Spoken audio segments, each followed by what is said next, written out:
Suffering Vegan. I thought I would put a little video on here. We started this a couple months ago during Mardi Gras as a way, kind of an advertisement, because I decided I wanted to sell some vegan food. The entrepreneur that I have become living in New Orleans, everybody's hustling. So we thought, well, we'll do some vegan Cajun food to sell to vegans that are here for Mardi Gras that would starve. I know when I first moved here, I starved because there's nothing to eat. For vegans generally here. There are a few, not a lot. But at any rate, that's when we started to do this. And then, of course, Mardi Gras season, things got so busy that I didn't have time to post anything. But now that we're under the virus quarantine, I have all the time in the world. So I wanted to explain the Suffering Vegan, why I decided to do that. When I became vegan and people started to find out, they always responded in pity. Like, oh, what do you eat? Oh gosh, really? That sucks. How do you get your protein? The all famous question that you guys all have heard, I'm sure. Being raised vegetarian and even vegan for some of the time, I knew that protein certainly wasn't ever going to be an issue. People tend to think as a vegan you are missing out on something. That everything you eat is healthy and therefore flavorless. You're not going to have anything fried. You're not going to have any dessert. You're not going to have pizza. Nothing like that. Now, while being a vegan is just healthy by default, it's certainly not the reason that I decided to do it. I did it for the love of animals, and I don't want to miss on anything. Fried food should be delicious, dessert should be decadent, and that's what I do.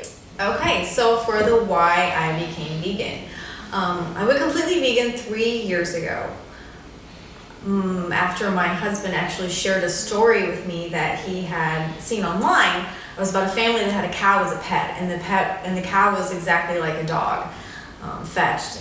So it got me thinking, how can I choose which animals to love and be a part of my family, and which ones that I'm going to eat, when the animal that I would eat is somebody else's beloved pet. So I became convicted of it at that time, and I just decided, no, I can't do it anymore. I was going to still eat dairy and eggs and whatnot. I thought, well, there's no reason I shouldn't eat those.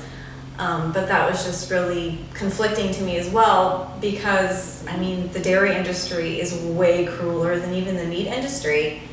And so if I am indeed doing this for the love of animals, I couldn't continue to do that either. So within 12 hours of deciding to be a vegetarian, I decided to go full-on vegan. So when I first started this, even though I'd been raised vegetarian, it had been a couple of decades that I had been eating just like everybody else, meat and dairy and all that. And so when we first decided to do this, I remember I said to my husband, I said, well, it's a good thing that we like vegetable curry and stir fry, because quite honestly, that's the only thing I could think of to make. When I first started this, I was like, okay, well, so really and truly, I mean, yes, it was going to kind of be like a sacrifice. And I have to say, I'm really grateful to all the people that said, oh, I feel so bad for you. What do you eat? How long does it take to steam broccoli?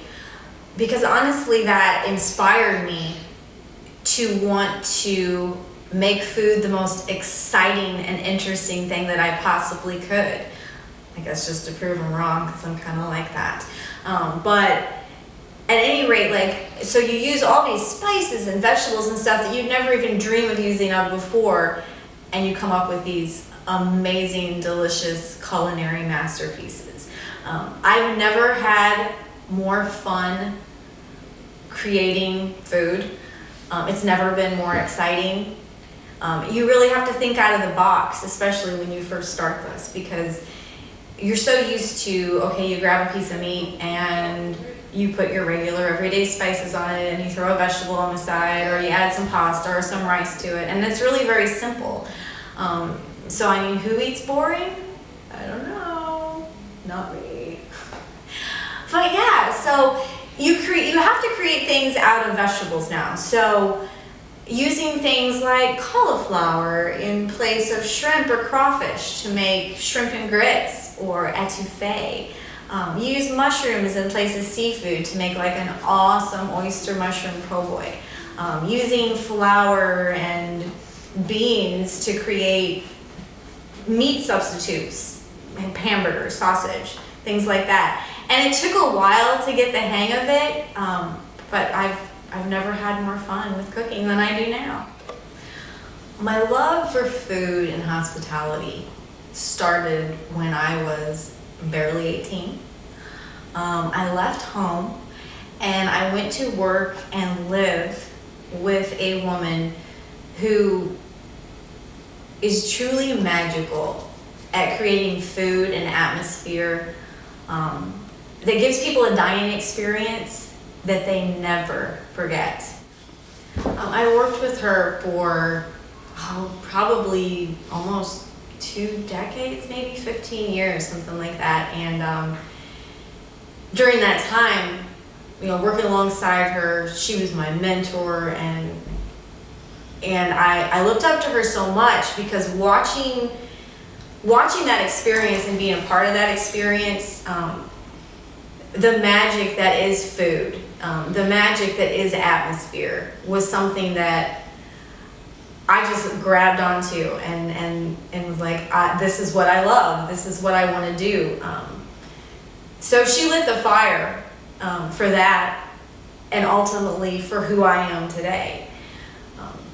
She not only helped me into that world of food and all that, but she also helped me to see myself as a strong person, a person that could accomplish whatever you wanted to work for.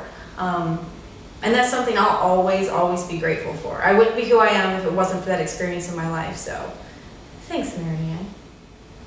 So why I decided to do this, Suffering Vegan, is because I want to give some of that back. I want to share some of that love and excitement with you for food and the culinary world. To give ideas and to get ideas, share techniques, and then also get some from you guys too. So whether you're a veteran or a newbie or just thinking about the vegan lifestyle, this is to show you that it is anything but boring and there is no suffering involved.